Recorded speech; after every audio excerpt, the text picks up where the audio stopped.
저희가 이 시간에는요, 예수께 나가는 길 그 책을 공부하는 시간입니다. 이 시간에는 우리가 아는 것처럼 8장의 내용을 다루는데 예수님께 이르기까지 성장하는 그 믿음에 대해서 오늘 좀 살펴보도록 하겠습니다. 오늘은 아주 기쁘고 영광스러운 장면을 우리가 살펴볼 것입니다.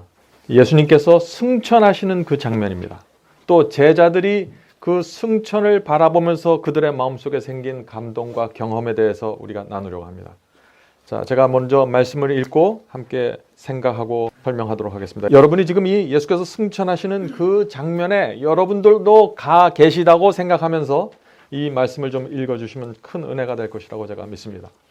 저들과 같이 다니시고 이야기하시고 기도하신 예수, 저들의 마음에 희망과 위안을 주신 구주께서 오히려 평강의 기별을 말씀하시는 도중에 저들에게서 떠나 하늘로 오르셨는데 하면서 마태복음 28장 말씀이 나오죠. 내가 세상 끝날까지 너희와 항상 함께 있으리라 하는 음성이 그를 영접하는 구름 같은 천사들의 무리 가운데서 제자들에게 들려왔다. 예수님의 승천하시는 장면을 보고 천사들의 이런 음성을 제자들이 직접 귀로 들었습니다. 그들의 특권과 영광은 이루 말할 수 없는 것이죠. 계속해서 읽겠습니다. 예수님은 사람의 형체를 쓰신 대로 하늘에 오르셨다. 자, 이 사람의 형체를 갖고 하늘에 오르셨다 하는 이 말씀 기억해 주세요. 저들은 그가 영원히 저희의 친구와 구주로서 하나님의 보좌 앞에 계신 것과 그의 동정은 변함이 없는 것과 그는 아직도 고생하는 인류로 더불어 일체가 되시는 것을 알았다. 그리스도께서는 구속받은 자를 위하여 당신이 갚으신 값을 기억해야 하는 의미로서 자기의 상한 수족을, 상한 손과 발을 아버지께 보이면서 당신의 보혈의 공로를 하나님께 제시하신다는 것을 제자들은 알았다. 참 얼마나 영광스러운 장면입니까, 이 장면이. 예수께서 무덤에서 부활하셨을 때 예수께서 이 연기 같은 혼으로 부활하지 않으셨습니다. 오늘 많은 사람이 죽으면은 어떤 사람들은 심지어 부활할 때까지라도 연기 같은 혼으로 부활한다는 그런 가르침을 많이 갖고 있죠. 그것은 우리 기독교회가 믿는 부활신앙이 아닙니다. 그것은. 예? 부활신앙은 몸으로 부활하는 것입니다. 몸으로. 하늘에 가는 모든 사람들은 자신의 몸을 갖고 갈게 될 것입니다. 그래서 예수께서 이 몸으로 부활하셨기 때문에 그 도마의 얘기가 나오죠. 성경에 의심 많은 도마가 예수님의 옆구리에 손을 넣어서 그 상처를 확인하고 또 손바닥을 만지면서 확인했던 것입니다. 몸으로 부활하신 것이에요. 그래서 지금 하늘에 승천하신 예수님의 몸에도 무엇이 있어요? 십자가에 못 박혔던 그 상처와 옆구리의 상처가 그대로 남아있다는 것입니다. 자, 그런데 우리가 여기서 한 가지 좀 질문을 생각해 볼 필요가 있습니다. 왜 하늘 왕께서 그 하늘로 올라가시는데, 그 죄가 없고 흠이 없는 하늘로 올라가시는데 그 고귀한 몸에 왜 상처 자국을 그대로 갖고 승천하기로 결정하셨을까요? 예? 왜 깨끗한 몸으로 가지 않으시고 특별히 하나님의 아들 신인데 왜 인간이 되셔서 받은 그 상처를 갖고 올라가셨을까요? 그것은 온 우주에 다시는 반역과 죄가 들어오지 못하게 막는 증거를 갖고 계시기 원하셨던 것입니다. 그 증거를 만들기 위해서 이 땅에 오셨어요. 그리고 그 증거를 영원토록 우주에 보이시면서 이것이 하나님의 사랑이고 은혜이고 이것이 공의라는 사실을 우주의 거민들과 구원받은 성도들에게 보여주신다는 것입니다. 그 예수님의 몸에 새겨져 있는 그 상처 때문에 우주의 안전과 평화가 영원토록 지속될 수 있다는 것이죠. 이것은 굉장히 중요한 얘기입니다. 그 예수님의 몸에 난 그 상처를 볼 때마다 하늘의 천사들과 우주의 거민들이 어떤 생각을 할 거예요? 죄가 이렇게 무서운 것이구나. 하나님 몸에 상처를 낼 정도로 죄가 이렇게 무서운 것이구나 하고 기억하지 않겠어요? 그 십자가가 우리 지금 살아있는 우리에게도 그 역할을 해줘야 된다는 것입니다. 우리가 하늘에 가서만 십자가가 이런 역할을 하는 게 아니죠. 우리가 살아있는 지금도 십자가가 우리에게 그 역할을 해주셔야 된다는 것입니다. 자, 계속해서 읽겠습니다. 저들은 제자들입니다. 제자들은 예수께서 저희를 위하여 예비하시려고 승천하신 것과 또 그가 다시 와서 저희를 당신에게로 데려가실 것을 알았다. 우리도 예수께서 다시 와서 우리를 데려갈 것을 알아야 됩니다. 이런 재림의 신앙, 재림을 기다리는 신앙, 이것이 없어지면요, 사람은 반드시 타락하게 돼 있어요. 그냥 세속적으로 휘말려 버리고 맙니다.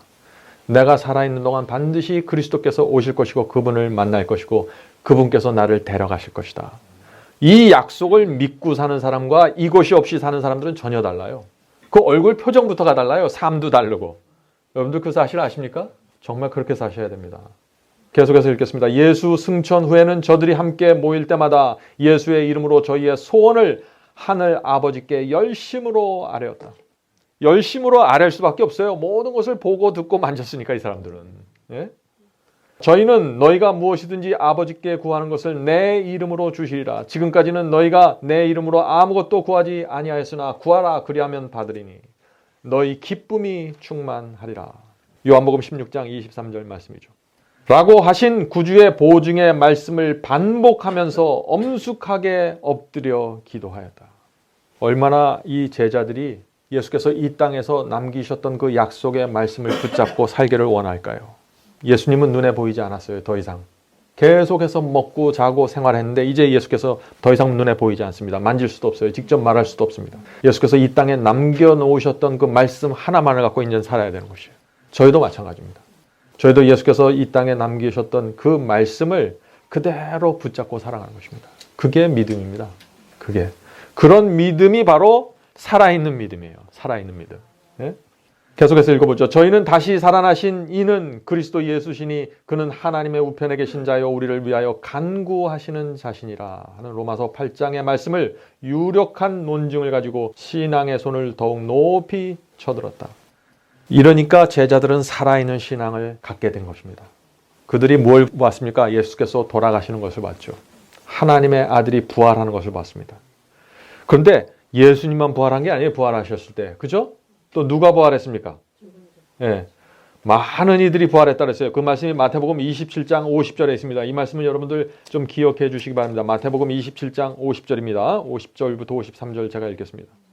예수께서 다시 크게 소리 지르시고 영혼이 떠나시다. 예수께서 돌아가시는 장면입니다. 십자가에서. 이에 성소 휘장이 위로부터 아래까지 찢어져 둘이 되고 예수께서 돌아가시면서 구약시대부터 왔던 그 성소의 모든 제도가 폐해지는 장면입니다. 더 이상 지상송사가 의미가 없된 것이죠. 그때 휘장만 찢어진 게 아니에요. 땅이 진동하며 바위가 터지고 무덤들이 열리며 잠을 자던 성도의 몸이 많이 일어나되 한두 사람이 아니에요. 많이 일어난 것입니다. 많이 일어나되 예수의 부활 후에 저희가 무덤에서 나와서 거룩한 성에 들어가 많은 사람에게 보이니라. 예? 예수님께서 부활하시자 그에 이어서 많은 사람들이 부활해서 무덤에서 나와서 거룩한 성에 들어갔어요. 여기서 거룩한 성은 어떤 성입니까? 예루살렘 성을 얘기하는 거죠. 예? 예루살렘 성 시내로 들어가서 지금 활보를 하는 거예요. 기가 막힌 장면이 일어난 것입니다. 놀라운 장면이죠. 예수님과 함께 무덤에서 나와 부활한 사람들이, 많은 사람들이 예루살렘 성에 들어가 지금 걸어 다니고 있는 거예요. 사람들과 말을 하면서. 예? 그런데 이때 예수님과 함께 그 부활했던 이 사람들은 누구일까요? 예? 24장로 아주 저 뒤에 있는 결론을 먼저 말씀하셨는데 구약시대에 있었던 하나님의 종들이죠. 하나님과 함께 동행했던 종들입니다. 목숨을 바쳐서 진리를 증거했던 사람들이에요. 예수께서 부활하실 때 하나님께서 그들도 함께 증인으로 많은 사람들을 부활시켜 주신 것입니다. 그들은 저희를 죽음에서 일으키신 그분을 증인하기 위해서, 증인되기 위해서 예루살렘 성에 들어가서 지금 행진하고 있는 것입니다. 얼마나 놀라울까요? 네? 자, 그런데 참 이상한 거 있어요. 이렇게 예수께서 무덤에서 부활하시고 또 많은 사람들이 무덤이 열리면서 부활해서 예루살렘 안으로 들어가서 걸어 다녔다고 했어요. 그런데 어떻게 됐어요? 대부분의 사람들이, 대부분의 유대인들이 예수님을 메시아로 받지 않았잖아요. 네? 어떻게 그럴 수 있을까요? 여러분들이 그 자리에 있었으면 그럴 수 있겠습니까? 네? 두려워서 하지 못할 것 같은데. 그런데 대다수의 유대인들은 초대교회 성도가 되지 못했습니다. 아주 적은 사람들이 오순절날 성령을 받고 예수님을 영접하고 초대교회 그리스도인이 되었죠. 근데 왜 그들이 거절했을까요? 유대인들이. 그 당시에 거짓 선지자들의 그 선동과 설교 때문에 결국 거절했던 것입니다. 그 당시 거짓 선지자가 누구예요? 바리새인들, 율법사들 아닙니까? 이 사람들은 모든 사실을 부정했습니다. 자신들이 눈에 보았던 모든 사실들을. 그것을 어떻게 다 몰고 갔어요? 제자들이 벌이는 사기극으로 전부 만들어버렸어요. 눈에 보이는 증거가 있었고 분명한 성령의 음성이 각 사람의 마음속에 들려졌지만 이들은 그 모든 것을 거절했던 것입니다. 그래서 그들의 운명이 거기서 결정될 수밖에 없었던 것이죠. 오늘날도 마찬가지입니다. 성경의 진리가 분명하게 나타나고 성령께서 우리 마음속에 무엇이 진리라는 그 확신을 확신시켜 주셔도 거절하는 사람들이 있는 것입니다. 거짓 선지자들을 따라가는 것이죠. 왜 따라갈까요? 그들의 말이 더 내가 받기 원하는 음성이에요. 그들의 말이 더 나의 마음속에 위로를 줘요. 내 삶의 변화를 일으키지 않는 말씀들. 사람들은 변화하기를 싫어하거든요. 제자들은 그 당시 예수께서 하늘로 승천했을 때도 현장에 있었습니다. 예수님만 하늘로 승천한 것이 아니에요. 그 함께 부활했던 여러 성도들도 함께 하늘로 올라간 것입니다. 승천한 것입니다. 그거 우리가 어떻게 알 수 있어요? 그 사실을. 에베소서 4장 8절에 그 말씀이 있습니다. 이 성경절도 좀 기억해 두세요. 에베소 4장 8절입니다. 그러므로 이르기를 그가 위로 올라가실 때, 예수께서 위로 올라가실 때, 하늘로 승천하실 때 하는 얘기죠. 사로잡힌 자를 사로잡고 사람들에게 선물을 주셨다 하였도다. 부활만 한 게 아니라 예수께서 하늘로 올라가실 때 그들도 데리고 하늘로 올라가셨어요. 예수 그리스도의 재림을 기다리는 모든 사람들에게 그들의 부활이 선물이 되는 거예요. 그래서 왜? 그들이 부활했으니까 나도 부활할 수 있구나. 선물이에요. 앞으로 내가 받을 선물을 지금 보는 것입니다. 제자들은 예수께서 하늘로 올라가는 장면을 보았다고 했죠. 함께 걸으시고 이야기하던 예수님, 떡을 함께 먹던 예수님, 호숫가 위에서 함께 타던 예수님, 그 예수님이 지금 하늘 아버지 보좌에 함께 앉으시기 위해서 지금 하늘로 올라가신 것입니다. 그러면서 약속을 하나 남기셨어요. 무슨 약속이에요? 재림의 약속이죠. 다시 오신다는 약속. 그래서 제자들은 이때부터 그리스도의 재림을 굳게 믿고 살아가게 되는 것입니다. 예수를 잃어버렸지만 그들은 희망을 잃어버리지 않고 슬퍼하지 않았다고 했어요. 제자들이 승천하는 예수님이 그 눈으로 보이지 않을 때까지 그 자리에 있다가 결국 어떻게 됩니까? 예루살렘으로 돌아오는 거예요. 근데 예루살렘으로 돌아오는데 그 당시 예루살렘에 있던 유대인들이 어떻게 됐어요? 이들의 모습을 보고 깜짝 놀라지 않았겠습니까? 왜냐하면 모습이 전혀 달라졌어요. 예수께서 돌아가셨을 때 어땠습니까? 뿔뿔이 흩어졌죠. 다 패배자들이에요. 도망자들입니다. 슬픔으로 가득 찼어요. 근데 지금 예수께서 승천하시고 돌아왔는데 어떻게 돼요? 너무나 당당한 거예요. 어디 도망갈 생각을 안 해요. 그전에는 죽을까 봐 다 도망 다녔는데 이제 도망갈 생각도 안 하는 거예요. 당당하게 지금 예루살렘을 들어가는 것입니다. 예루살렘 성 사람들이 어떤 모습을 기대했나요? 그런 모습이 아니었거든요. 정말 수치스럽고 창피해서 이렇게 피해 다니는 제자들의 모습. 왜? 예수께서 자기들이 섬기던 예수께서 죽으셨으니까. 하늘 왕이라고 자랑했는데 그게 아니었으니까. 그러나 제자들의 얼굴에는 슬픔과 패배의 그림자가 전혀 없었습니다. 그들의 얼굴에는 즐거움과 승리만이 있었습니다. 이것이 바로 그리스도의 죽음과 부활을 믿는 사람의 얼굴이다 하는 것이에요. 그리스도께서 승천하셔서 다시 올 것을 기다리는 사람들의 표정과 태도가 돼야 된다는 것입니다. 이게 신앙이 실제가 돼야 돼요. 그 모든 것이 내 눈앞에 보일 때까지 난 어두운 그늘을 갖고 살겠다. 그건 잘못된 거예요. 그건 실제가 아닙니다. 가짜죠. 그들은 이 세상 어디서도 찾아볼 수 없는 행복으로 그들의 얼굴이 빛나고 있었습니다. 우리도 이 땅에서 그렇게 살 수 있다는 것이에요. 제가 그걸 말씀드리는 거예요, 지금. 이게 그리스도께까지 성장하고 열매를 맺는 사람들에게 나타나는 모습이 되어야 된다는 것입니다. 감사와 찬송으로 충만해 있었습니다. 저는 우리가 교회 와서 찬송을 부를 때 이런 분위기로 찬송을 불러주면 좋겠어요. 소리가 크고 작고를 떠나서 정말 감사와 찬송으로. 그들은 온 예루살렘을 다니면서 그리스도의 부활과 승천을 전하지 않았겠어요? 가만히 있을 수 없는 것입니다. 진짜기 때문에. 그들의 말 한마디 한마디가 너무나 생동감이 있었다고 그랬어요. 감동적이었습니다. 너무나 그 말이 진짜고 감동을 줬기 때문에 사람들이 전혀 믿지 않았던 사람들도 그들 앞에서 그것을 아주 관심을 보고 지켜보았다 그랬어요. 우리의 말도 그렇게 전파되어야 되지 않는가. 저도 말씀을 전하는 사람으로서 제 설교와 제 글이 그런 생동감과 감동을 갖고 사람들에게 가슴을 쳐야 되는데 하는 그런 생각을 하게 되었습니다. 제자들은 미래에 대한 아무런 불안이나 의혹이 없습니다. 이제는 모든 것이 진짜가 돼버렸기 때문에 이것들이 제자들이 갖고 있었던 믿음이고 바로 그런 믿음을 갖고 세상에 나가서 복음을 온 세상에 전파했던 것이에요. 자, 바로 제자들이 이런 상태에 있을 때 무엇이 하늘에서 내려왔어요? 오순절 성령이 내려왔던 것입니다. 오늘날 오순절 성령 하면 아무나 받는 것이 돼버렸어요. 지금 아무나 성령의 능력에 함께하는 걸로 돼버렸어요. 아무에게나 방언이 임하고. 그게 아니에요. 여러분들 우리가 지난 시간과 이번 시간에 봤던 그 제자들의 모습을 보세요. 그들의 생동감 있는 살아있는 믿음과 신앙을 보세요. 이런 사람에게 하나님께서 믿고 주시는 거예요. 능력을. 우리는요. 하나님께서 어떤 사람들에게 오순절 성령을 부어주셨는가를 잘 살펴봐야 됩니다. 왜 그럴까요? 왜냐하면요. 마지막 시대에 다시 한번 그런 성령의 역사가 있을 것을 성경은 예언하고 있기 때문에 그렇습니다. 네? 그래서 어떤 사람들이 마지막 시대 마지막 그 성령의 역사에 늦은비 성령에 참여할 것인가 궁금해할 필요 없어요. 그때 당시에 성도들이 어떤 경험과 어떤 믿음과 어떤 살아있는 신앙을 가지고 있었나 그곳으로 들어가 보면 돼요. 오순절 성령 이상의 성령의 역사가 없으면요 복음은 땅끝까지 전파될 수 없습니다. 그게 결론이에요. 그래서 우리가 그것을 기다리며 준비해야 돼요. 성령을 바로 그릇을 준비해야 된다는 것이죠. 자, 계속해서 말씀 읽겠습니다. 그리하여 오순절 날에는 저희에게 그리스도께서 말씀하신 바 너희 속에 계신 보혜사가 저희에게 임하였다.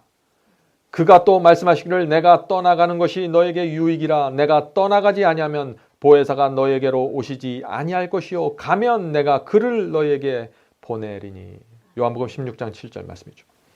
그때부터는 그리스도께서 성신을 통하여 성령을 통하여 당신의 자녀들 마음속에 항상 거하시게 된 것이다. 그리하여 저희는 그리스도와 연합된 관계가 그가 친히 저희들과 제자들과 함께 계셨을 때보다 더욱 밀접하게 되었다. 내재하신 그리스도의 빛과 사랑과 권능이 저들을 통하여 빛이었으므로 사람들은 그것을 보고 이상히 여기며 또 전에 예수와 함께 있던 줄도 알았더라. 예수님이 하늘로 올라가셔서 눈에 보이지 않았어요. 그런데 이 제자들의 신앙은 믿음은 어떻게 됐어요? 더 강해졌다고 했어요. 왜 그럴까요? 예수님이 눈에 보이든지 보이지 않든지 그게 중요한 게 아니라는 것이에요. 우리 속에 살아있는 믿음이 있냐 없냐에 따라서 달라지는 거예요. 예수님과 함께 밥을 먹고 식사했을 때 제자들이 이런 신앙이 없었습니다. 그런데 지금 이 신앙이 생긴 거예요. 그들에게 있어서 모든 것은 이제 진짜가 돼버렸어요. 그런데 우리 신앙에는 어떻습니까? 우리 신앙에는 가짜가 많은 것 같아요. 그죠?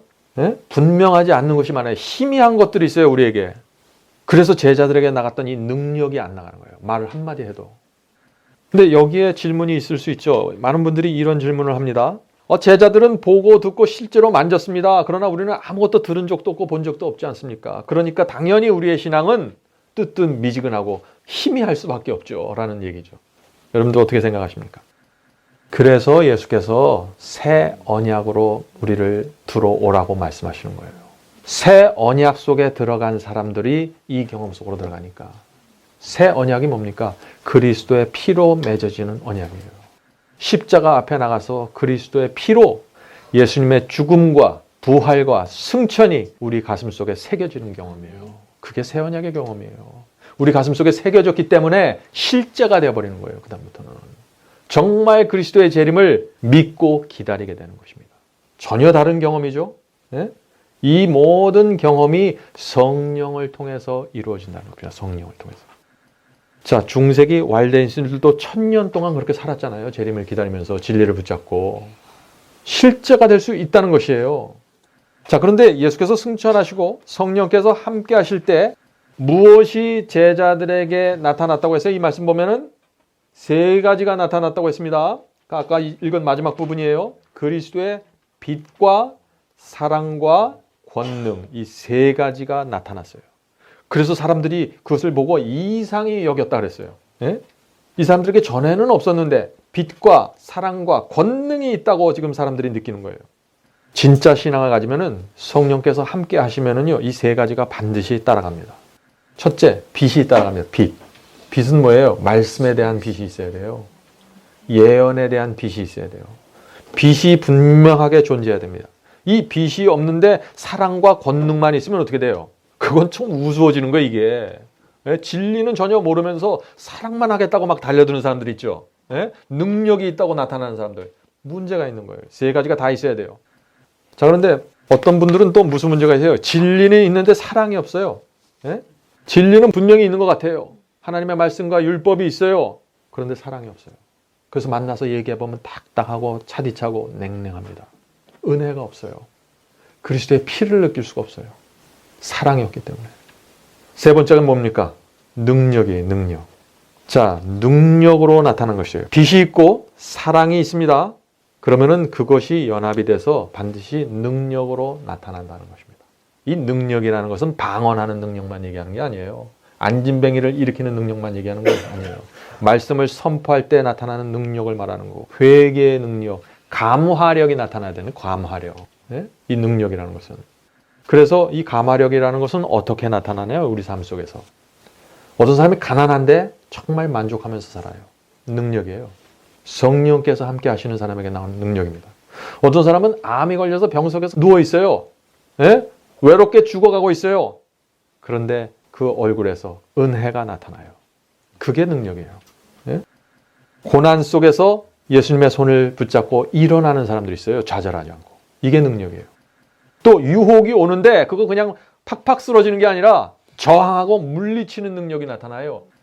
이런 능력이 나타나지 않으면 뭐예요? 성령이 함께 하지 않는다는 거예요. 살아있는 신앙이 아니라는 거예요. 살아있는 신앙이. 그리스도께서 처음 제자들에게 구주가 되신 것처럼 오늘날의 당신의 자녀들에게도 그렇게 되기를 원하신다. 예수께서 제자들에게 구세주가 된 것처럼 저와 여러분에게도 예수께서 정말 살아있는 구세주가 되기를 원하시는 거예요. 왜 그럴까요? 우리를 위해서 십자가에 돌아가셨으니까. 우리를 위해서 십자가에 돌아가셨는데 우리가 정말 예수님을 살아있는 구세주로 믿지 않으면 그것처럼 십자가가 무의미한 게 어디 있어요? 아무런 의미 없는 거거든요, 그건. 그러니까 그렇게 되기를 원하신다는 거예요. 계속해서 읽겠습니다. 대개 그가 자기를 둘러 모인 제자의 적은 무리와 더불어 마지막으로 올린 기도 가운데도 요한복음 17장에 있는 말씀입니다. 내가 비옵는 것은 이 사람들만 위함이 아니요 또 저희 말을 위하여 나를 믿는 사람들도 위함이니. 제자들을 통해서 중세기를 통해서 마지막 시대까지 복음을 받은 저희들을 위해서도 예수께서 존재하시는 것입니다. 계속해서 읽겠습니다. 예수께서는 우리를 위하여 기도하시되 그가 아버지와 하나가 되신 것처럼 우리도 그와 하나가 되기를 구하셨다. 이 연합이야말로 얼마나 귀한 연합인가. 구세주께서 자신에 대하여 말씀하시기를 아들아 아무것도 스스로 할 수 없나니 아버지께서 내 안에 계셔 그의 일을 하시는 것이라 라고 하셨다. 그러므로 그리스도께서 우리 속에 거하시면은 그는 우리 속에서 자기의 기쁘신 뜻을 위하여 너희로 소원을 두고 행하게 하실 것이다. 예수께서 우리 안에 들어오시면 어떻게 돼요? 우리 안에서 그냥 가만히 계신 것이 아니라 예수께서 원하시는 뜻과 소원이 있을 거 아니에요. 그 뜻을 우리 속에서 이루어 주시는 거예요. 하나님께서. 누구를 통해서요? 우리의 말과 행동을 통해서. 우리의 삶을 통해서.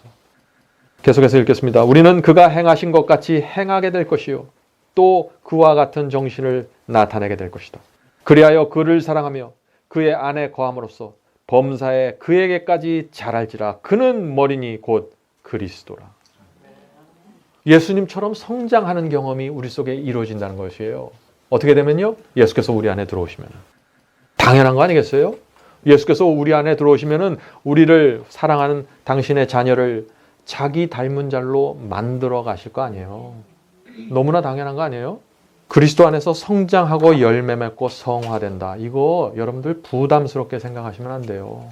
이건 너무나 큰 특권이에요. 하나님의 소원이에요. 네? 왜 그것을 자꾸 부담으로 생각합니까? 예수께서 우리 안에 들어오셔서 그 일을 해주겠다고 약속하시는데 마음을 여시고 성령의 역사와 예수님의 역사에 우리가 우리의 마음을 드려야 되겠습니다. 아멘. 하늘에 계신 아버지, 오늘 저희가 살펴본 이 모든 말씀이 저희 속에 들어와 살아있는 신앙으로 저희를 끌고 갈 수 있도록 도와주시옵소서. 저희가 더 이상 가짜로 살아가기를 원치 않습니다. 주님의 말씀 한마디를 믿어도 살아있는 말씀으로 받기를 원합니다. 주여 저희를 도와주시옵소서. 더 이상 위선을 버리고 저희의 믿음과 삶 속의 모든 것이 실제가 되어 주님께 나가게 도와주시옵소서. 저희가 가장 적을지라도 그것이 주님의 뜻이라면 만족하며 받아들일 수 있도록 도와주시옵소서. 여기에 모이는 성도들에게 날마다 성령을 공급해 주셔서 저희의 마음이 하나님께 대하여 열릴 수 있도록 도와주시옵소서. 교만을 낮춰주시고 이 세상에 살지만 세상에 속하지 않는 거룩한 존재들로 살아가서 하나님의 영광과 이름과 명예를 드러내면서 살 수 있도록 도와주시옵소서. 예수님의 이름으로 간절하게 기도드립니다. 아멘.